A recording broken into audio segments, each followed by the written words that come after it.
All right, folks, after watching all the footage that we shot on this detailed walkthrough video of our tiny home on wheels, we've determined that it's just way too much information to try to put in one long video, right? So we've decided to make it a two-part series. And of course, you're getting ready to watch part one now.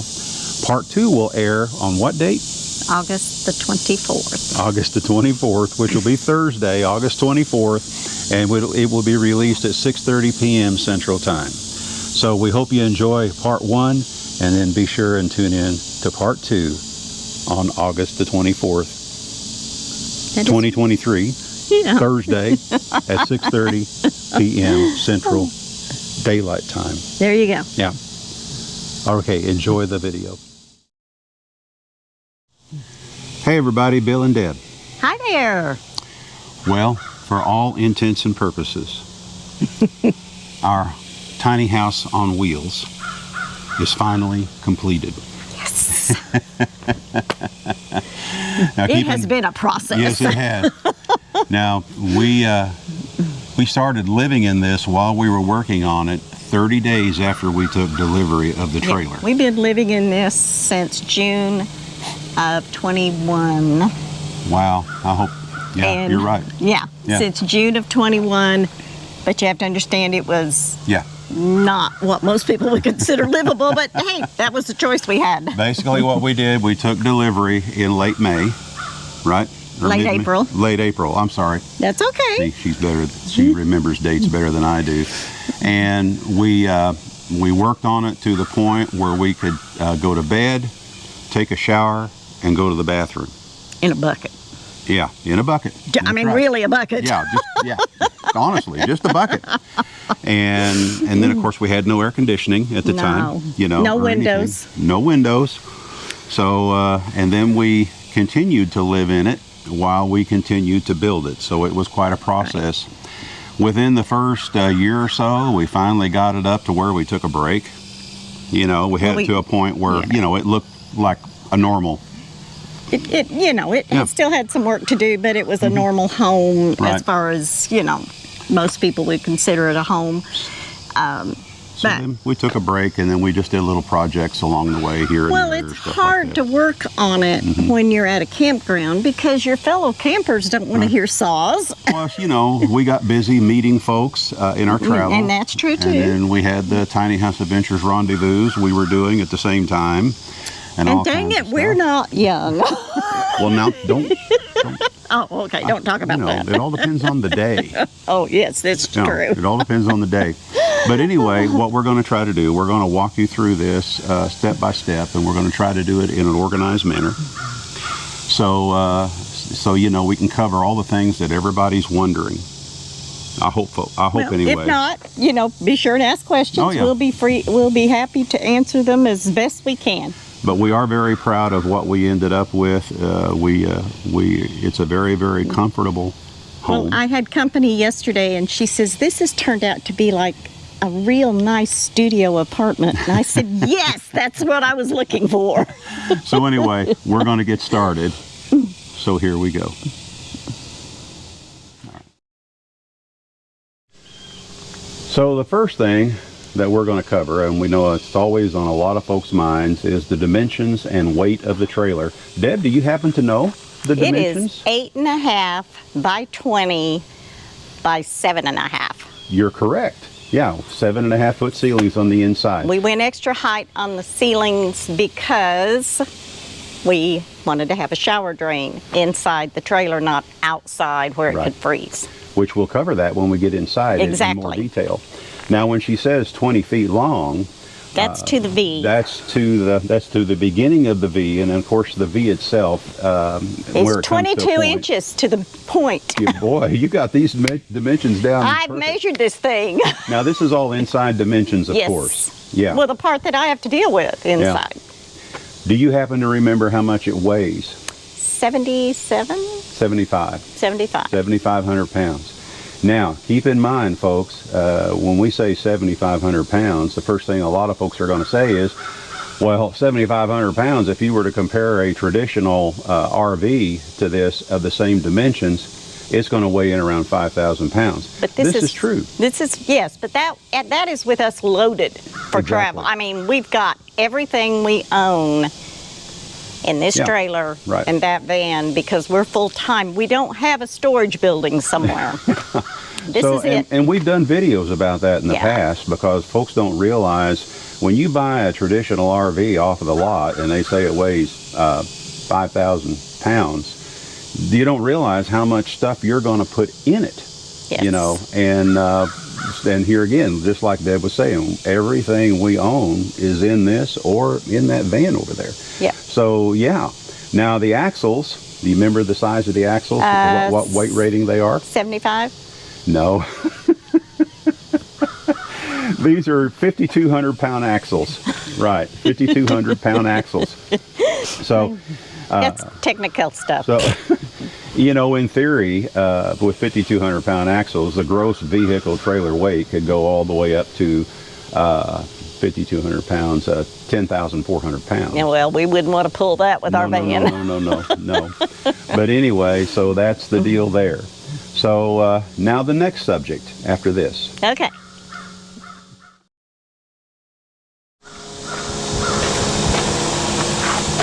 All right, the next question that a lot of folks ask is, what's the tongue weight? Do you remember what the tongue weight is, dear? I believe it is 1,200 pounds. You're correct. Give or take a pound or two here and there, but right at 1,200 pounds. And then, of course, the next thing folks want to know is what we tow it with. And, of course, we tow it with our 2004 Chevy Express 2500. Now, this particular van, how do we like our van, by the way? We love the van. Yes. You know, we are babying the heck out of it because we want it to last a lot longer. Oh, yeah. We maintain it religiously. You know, a lot of people say you need a pickup, you need that, but you don't understand the stuff we carry in here. Right, which will be a subject of another video down the road, but we carry a bunch of stuff in there, and we have special compartments built in it with a secondary floor, so we can you know, haul everything in a semi-organized manner. I won't go any further than that. Well, we try. Yeah. Now the tow rating capacity of this van is right at 10,000 pounds, and of course the trailer weighs 7,500 pounds. Right. So we're okay there. Now the tongue weight is right at 1,200 pounds, like Deb said. So what we've done to make sure the van can handle that, we have a weight distribution hitch on here, and it's rated up to 1,400 pounds tongue weight is what it's rated up to. In addition to that, we also have airbags on the back of the van, 5,000 pound airbags. And what we found, let me go over here. What we have found is that the sweet spot is to pump the airbags up to around 40 pounds or so, then hook up the trailer to it, then set the weight distribution hitch from that point. Everything sits real nice and level, and it tows like a dream going down the road. One more thing about the van, though, that I'd like to mention. Being a 2004, it has the 4L80E transmission. It also has the 6.0 LS engine in it. The 4L80E transmission is a 4-speed automatic. It also has 373 rear gears in it. Now, the 4-speed automatic, the 4L80E, is one of the toughest transmissions that GM has ever made, and they've had very, very little issues with that particular transmission. They use that transmission in these vehicles up to around 07 or 08. I'm not exactly sure exactly when that was, but then they went to that 6-speed transmission. Then later on they went to an 8-speed and also a 10-speed. Now, I know for a fact that the 6-speed transmission has been quite troublesome for GM. And I'm not sure, I haven't heard much about the 8-speeds and the 10-speeds. But the 4-speed, though, hasn't given you near the trouble, and they're less expensive to rebuild. And we did have to get this transmission rebuilt. When did we get that done? Last summer? Last spring, yeah. April, May. Last year, yeah. And we got it done for $2,500. That includes R&R, removing the transmission, rebuilding but we know it, a guy. and putting it back. But we do know a guy, and that helps a bunch. Yes. So, but we had like 260-some thousand miles on it when we had the transmission rebuilt. So, hey, I'm not complaining. No, we never complained about it. It was just never convenient for something like that to happen. Yeah. Because this is our only vehicle. And we could see it coming. You know, Yeah, we knew. I've been a kind of a car buff for years, and I've worked on older cars and stuff like that. And we knew that this was coming. So fortunately, we were able to get back here before the transmission went south on us, and get it done before it broke down and left it stranded on the road somewhere, and then no telling what it would cost to get it done. We don't even want to think about that. Because we don't know anybody out there like we do there. All right, moving on to the next subject. Another question a lot of folks have is how much solar do we have? Well, actually, do you have solar? And yes, we do. Absolutely. We have 4 panels on the top of the trailer, and they are 800 watts. Right. And then we have 2 panels on the van that total 400 watts. Exactly. And we have a way to hook the van panels into the trailer right here. Well, actually, that's the... No, I'm sorry, but it's right here. That's the cable TV input there, which we're going to do away with because we never use it. But the solar input, which has its own dedicated separate charge controller inside the trailer, is right there. And then I'm going to step over here, babe, and show them the output on the van. Right over here. The output on the van is right there. And so whenever we want to add more solar to get more charging capacity, I have a 30-foot solar jumper cable made up. All I got to do is just plug it in, turn on the charge controller inside by flipping a master switch on it, and all of a sudden now we have 1200 watts going in. But while we're on the subject of watts and all that, well, we don't want to get into all that. Yeah, I know, we're not going to go into great detail about that, but even though we have 800 watts of solar on top of the trailer and, you know, quote unquote 400 watts on the van, very seldom, only in absolutely perfect conditions, very seldom will you ever see the maximum wattage coming into the battery bank. Yeah, because we have... Yeah, it's just like right here. Now, there's good sun right now. If I was to look and see what's coming in, I'm sure it'd be doing pretty good because we got fairly decent sun. But here after a while, we're not going to have. But even still, I'll guarantee you that there isn't no 800 watts coming in right now because we're still not at a direct angle. But it does come in and it charges our battery. Yes, it does. And we went with a 24-volt system. Which we'll cover when we get inside. Okay. In more detail. Did you want to talk about the plug on the other side? Here in a moment. Okay, sorry. I have a system I'm trying to do here, and she isn't. Hey, I'm just excited, and my decals and my window things. And yeah. Anyway, those are the subjects we're going to cover next. Okay? Yeah. All right. This is kind of a narrow pathway right now because it kind of drops off over here, so I'm going to have to be a little more careful over here. Anyway, we're going to talk about all the different inputs and outputs we have on the trailer right now. And we'll let Deb tell us about this one. What's this one right here, dear? Of course, that's our electric. Okay, that's our shore electric. Power. Shore power electric. And we are set up for what kind of service? Yeah. We're set up for 50. Right now, we're dog boned down to 30 amp. Correct, because this particular site, that's the most they have is 30, which is not a problem at all. But anyway, we do have it set up for 50 amp service, and because we are total electric. Exactly. You know, we don't have any propane on board. We have a propane tank, but that's to run our fire pit and outdoor grill that we just got. Yeah, which we'll talk about it on another date. Yeah, another time. Now, what is this particular? That is our water inlet, either city water or filling the tank. And right here, we have to fill the tank. Right, because we're, you know, they don't have This site doesn't have water at the site. Exactly. Now, this is where our city water inlet came in. I didn't have to put this here, but it just makes it so much easier when we hook up the city water, because a whole lot easier just to, you know, go ahead and attach the hose here rather than take this apart and try to attach it on the inside.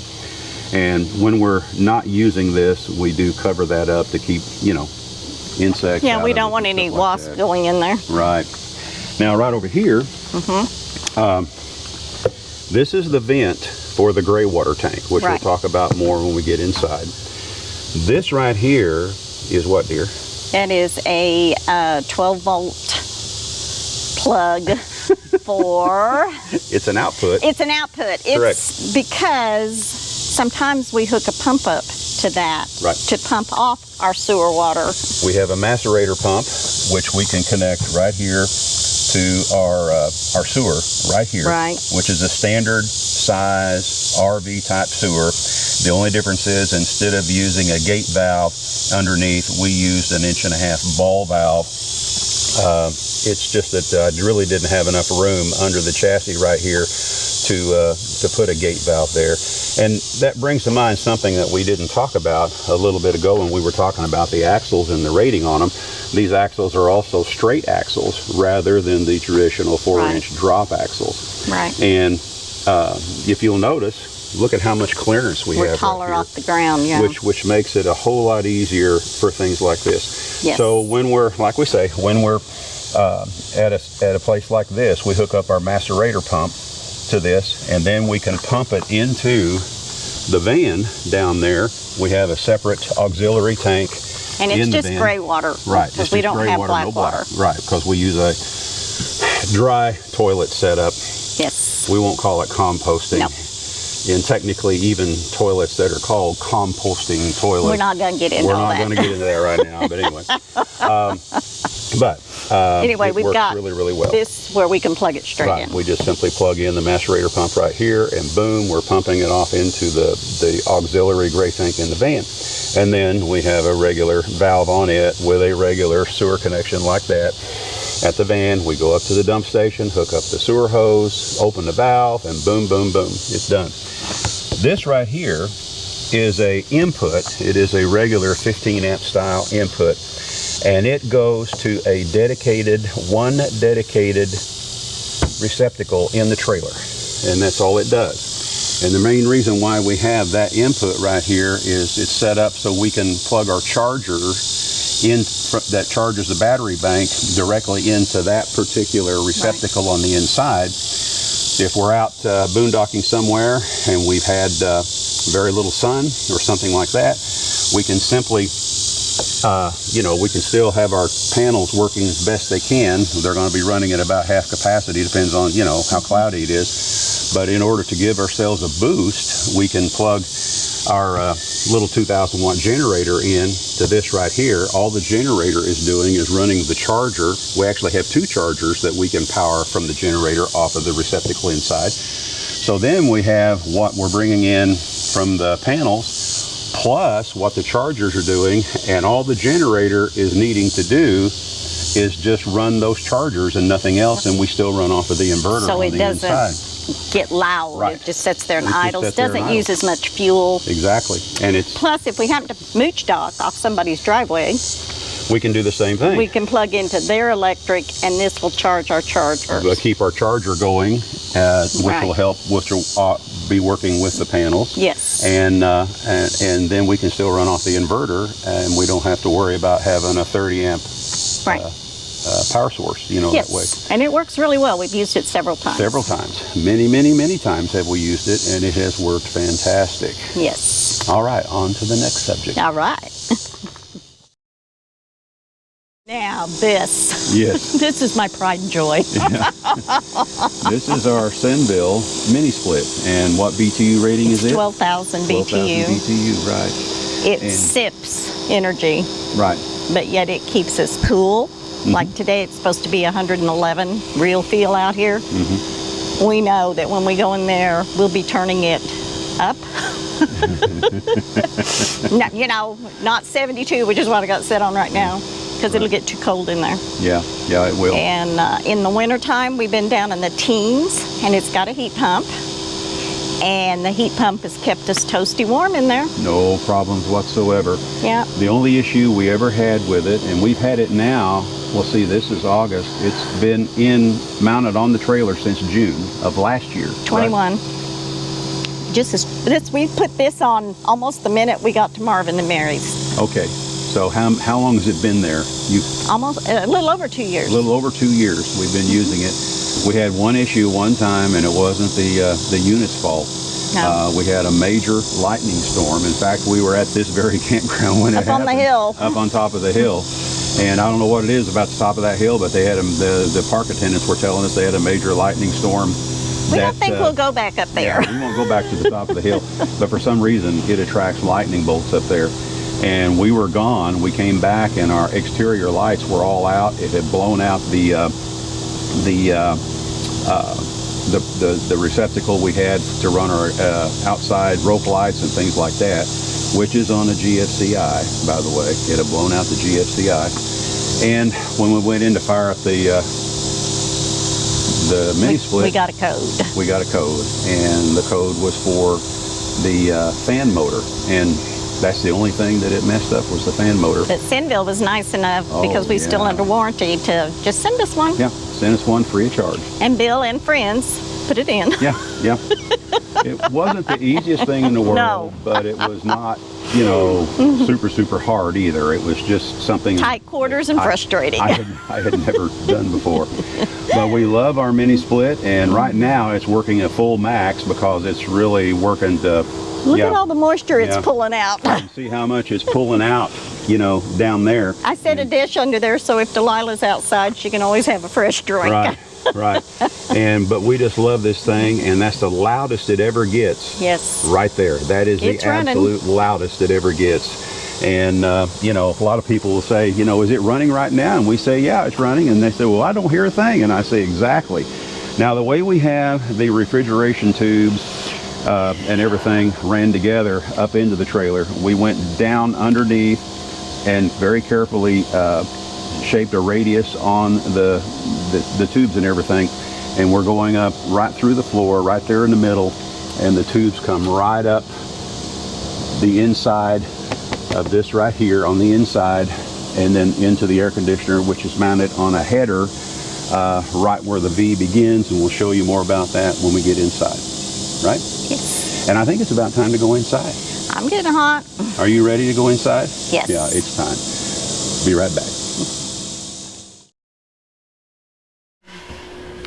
All right. So it's a lot more comfortable in here than it is out there, isn't it? But Delilah wouldn't stay in, so. No, well, she's in hog heaven right now. Evidently. She's got a little bit of woods right behind her back here, and we noticed she's caught a few lizards here and there. Yuck. Yuck. And but anyway, that's a whole nother subject right there. But all right, I'll just do a quick sweep around here right quick. This is our beautiful home. Of course, the bathroom is back there, and of course this is the bed, and this is where we had the TV hung, which we'll go into more detail about that. But I thought we'd just do a quick spin around here, give you an idea of what we got going on here. Now, the first thing that I would like to cover, and then we're going to turn it over to Deb in a little bit, I'd like to briefly cover the electrical portion of it. Now, I'm not going to go into great detail about everything, but there are certain things that I do want to point out. Our panel is right here. We mounted inside this box. We have a way to have access to all of the wiring in the panel. Deb painted this mural over it and disguised it. And you have to really look twice, you know, to be able to see it. But of course, this is the panel right here. These are our mains right here, which we can shut everything off right here. And then of course, we've got all these circuits available to us. Now, we didn't have to utilize all of those circuits, but we went ahead because, you know, they were there. Why not? Yeah. And a little bit, now I don't claim to be an electrician. I want to get that out of the way real quick. However, in the family, we have had how many? 4 master electricians in the family. Yeah. And when I was wiring the red trailer and then wiring this one, I did consult them from time to time, and they came and checked out things, and everything I did was based on what they had told me that I could do. So this has been wired and everything based on that information that they gave me. 2 of them since have passed away, but we still have 2 master electricians left in the family. Actually, we have a 3rd one because your nephew's son is now a master electrician in addition to that. So we still have, you know, electricians. And we wired one circuit. I mean, we've got several circuits in the kitchen, but we wired one circuit that controls simply the coffee pot and the refrigerator, in case we stop somewhere and, you know, we want to just use one circuit. Right, we can kill everything else and just use the one. Yeah. Now, all of the wiring in this trailer I want to cover that real quick. All of the wiring in this trailer, the minimum size of any of the wiring, whether it be the DC currents or the AC currents, is all, the minimum size is number 12 AWG. We use stranded wire for everything. All of the AC circuits are ran with what they call SOW cable, 12-3 SOW cable, which is a positive? No, that would be in the DC current. Okay, sorry. So that would be the hot, the neutral, and the ground. Okay. 3 wires, hot, neutral, and ground. Same. And then, of course, all the DC circuits are in the minimum size is number 12. We have some circuits in the DC that we ran in number 10. And, of course, that's positive and negative on the DC circuits. Now, we used, for the AC side, we used what they call SOW cable. Now, SOW cable is very similar to what I call drop cord cable. A lot of people don't understand what the term drop cord means, but this is like contractor's grade extension cords. And contractor's grade extension cords are made out of AWG cable, you know. And when you think about the kind of abuse a contractor's extension cord is going to get. Because we used to be one of those. Yeah, we used to be. At the end of the day, you wind up that cord and you throw it in the back of the truck and you throw stuff on top of it. Yeah, and during the day, while you have it strung out from the power pole, you know, to do whatever you're doing. You're running wheelbarrows over it. All kinds of people are driving across it with wheelbarrows and all kinds of stuff, you know, dropping stuff on them, and yet they continue to work. Right. They don't break. They take abuse. So, you know, and in a trailer, like we've always said, these are rolling earthquakes going down the road. So I don't want to take any chances with, you know, a wire breaking. Now, that being said, in addition to that, not a single wire, not a single receptacle is embedded in the walls in this trailer. Not a single one. We can get to every one of them. We can get to every one of them. Every wire, every receptacle. Right. All of the wiring is in chaseways behind all of these shelves. Here, now the ones that we have coming across over to these receptacles here does come in behind here and go underneath the mini split here and then come down, and we have an excess panel right here we can take loose and get to the wires coming down to these boxes that we built here that we have the receptacles mounted in. So all of the wiring is all where we can get to it. There's nothing embedded in the walls anywhere. I didn't want to take a chance on a wire chafing up against, say, a metal stud or something like that, and possibly, you know, breaking later on down the road, and then having to go through and find that wire. You know, folks, this is not a house that sits still. This is something that you tow down the road and it's bouncing around. So we tried to think about these things when we were building the trailer, you know, to have easy access to anything if we needed to service it. Here again, you see the receptacle we have there in this box that we built. Deb has one over there on her side. We also have a USB port there. We also have another USB port over there, which of course is powered by 12-volt systems. In addition to that, when I was thinking about this design, I was thinking, okay, since I'm mounting the panel over here, how do I get power over here to this side? For instance, we have an outside receptacle just beyond this wall out here. We have this receptacle that powers the TV right here. And then of course we have our DC circuits, you know, that run all along these chaseways over here. So the reason why you see this built the way it is, by building this pedestal bed type affair here, this allowed us to have chaseways to run wiring through to get to the other side. Yes, and it also, because the fender wells are inside this trailer. Right, right. And we built this up to cover the fender wells. That's the height they are. Right, right. Because we didn't want to be stumbling around over those fender wells. Exactly. When we're walking back this is this step up is about an 8.5 inch step up. Right. Is what this is right here. But you see we've got a receptacle right here. Now underneath this, these panels are removable right here. We'll cover that right quick. When you remove this panel, right underneath here is where our 3,000 watt pure sine wave inverter is right here. And then right here, this is where we have our automatic transfer switch, a 50 amp automatic transfer switch. The shore power that you saw coming in on the outside actually comes in right behind that wall right there, and the main line comes in and goes straight to the automatic transfer switch right here.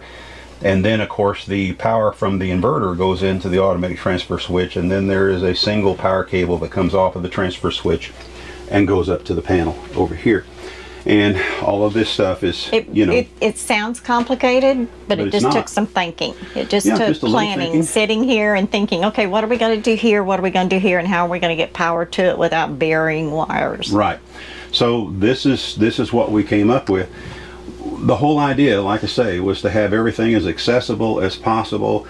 Try to minimize any possibilities of a wire breaking, from chafing up against something. But, if we did have an issue, we'd be able to get to it. Without demolishing the entire trailer. Right. Yeah. And the same is true with the plumbing. Yes. The plumbing is all in Chaseways itself. We can get to practically, we can get to every inch of plumbing. Yes. This wall you see down below this fold-up table, this here, right here, shows you that it's roughly about a 6-inch cavity behind there. So this wall that you see down here, which you can hardly see because we've got stuff stacked up against it, but that wall is a 6-inch deep cavity there, and this is where we have the plumbing running to come up to the kitchen sink right here, and also the drain the sewer drain from the sink that drains down into the gray tank that is right here. So we did that again. So if we needed to, this panel is made so it can be removed, and we can get to any amount of plumbing right there that we need to get to right there. As far as the 12-volt lighting is concerned, all the way around that you see here, it's all ran. These shelves are actually 1.5 inches thick, and they're made in a ladder type affair.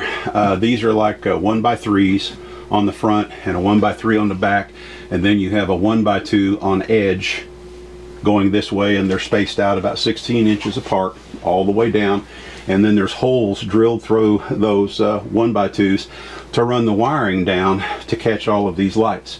All of these shelves are made that way. This shelf over here, that shelf there, that shelf and basically there. Those have fake bottoms that I have my stuff stacked on. So up here on top, there's a floor, but the floor up here on top just lays there, and it's removable, and we have finger holes where we can, take all these out, lift that fake floor off, and then we can have access to these lights and service them, say if one was to go bad or anything like that. Right. And the same thing here. Right. We can take this off. Right. And fold that down and work on that light. And we can take these off if we need to get to the overhead, above the doors, above here. Mm-hmm. So all of these are Chaseways. All of these, even though they were built to look cool, but they were also built to serve a purpose. These are Chaseways where wiring runs inside these things, and these panels are easily removable with these screws right here. Here and there. There's another one above the back door over there. Here, they're all removable, and we can have access to every single wire in the entire trailer because of that. And it's just something that we learned from building the first trailer. That section of paneling down below the white section, below the red, all that can be removed because we've got plumbing running there part way. Yeah, and electrical. And electrical. Inside there, so we can just take that bottom panel off, and all of a sudden we have access to the plumbing. There's also, it's kind of hard to see because it's painted red, but there is a board that kind of sticks out right there just to the bottom and to the right of the peacock.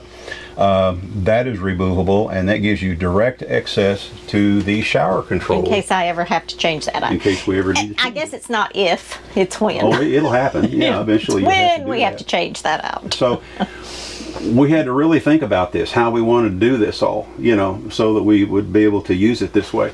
Now, another thing about these Chaseways, this one, of course, here has the wiring that comes up to service the receptacle that runs the TV. And then there's also wiring that feeds the outside receptacle, which is just outside the door right here. That particular Chaseway over there is where the power comes down from the panels over there. And feeds the battery, which is feeds the battery bank, right here. which is Deb is pretty much sitting where the battery sitting on the is. batteries. The batteries are right in here, and we built our own system with eight cells to make a 24-volt battery. It's all wired in series, and then of course to run so everything else is 24 volt, like the the inverter is a 24 volt to 3000 watt AC pure sine wave inverter. In order to make 12 volts for all of our 12 volt appliances, then we used a step down transformer to do that, and it pretty much runs at a constant, so if you can see it here, pretty much runs at a constant 12.3 volts is what it does. So that's basically how we did that without getting into, you know, too much detail on that. In addition to that, in order to have access to that white panel down below, if you'll notice, that trim piece that we put right there is screwed on. So in order to get to that panel there, if we ever had to work on something in there, we simply go ahead and unscrew that trim piece off. Then we can unscrew the panel and it pops off, and then we have total access to everything over there.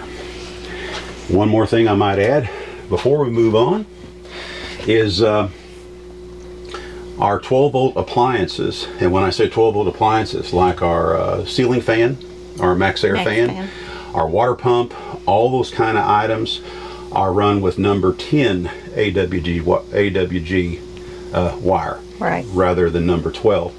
And there's a reason why we went with larger wire on those items that draw a few more amps, you know, than anything else. And we did a video about that. Right. Yeah. We did in-depth videos. Right. I tried to as we were building this. We'll post a link to that video. Yeah. If anyone wants to see that video about why we used the size wires we did and the reason, you know, and the reasons behind it, if anyone wants to know about that, just let us know in the comments and we'll post a link. We'll give you a link to that particular video. All right. Now we're going to move on to the kitchen here in just a moment. All right, we hope you enjoyed part number 1. Here again, part number 2 will air when? Thursday the 24th. August the 24th. Thursday, August 24th at 6:30 p.m.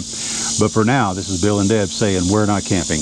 We're living. Y'all get out there, do some living. See ya on Thursday. Bye-bye now.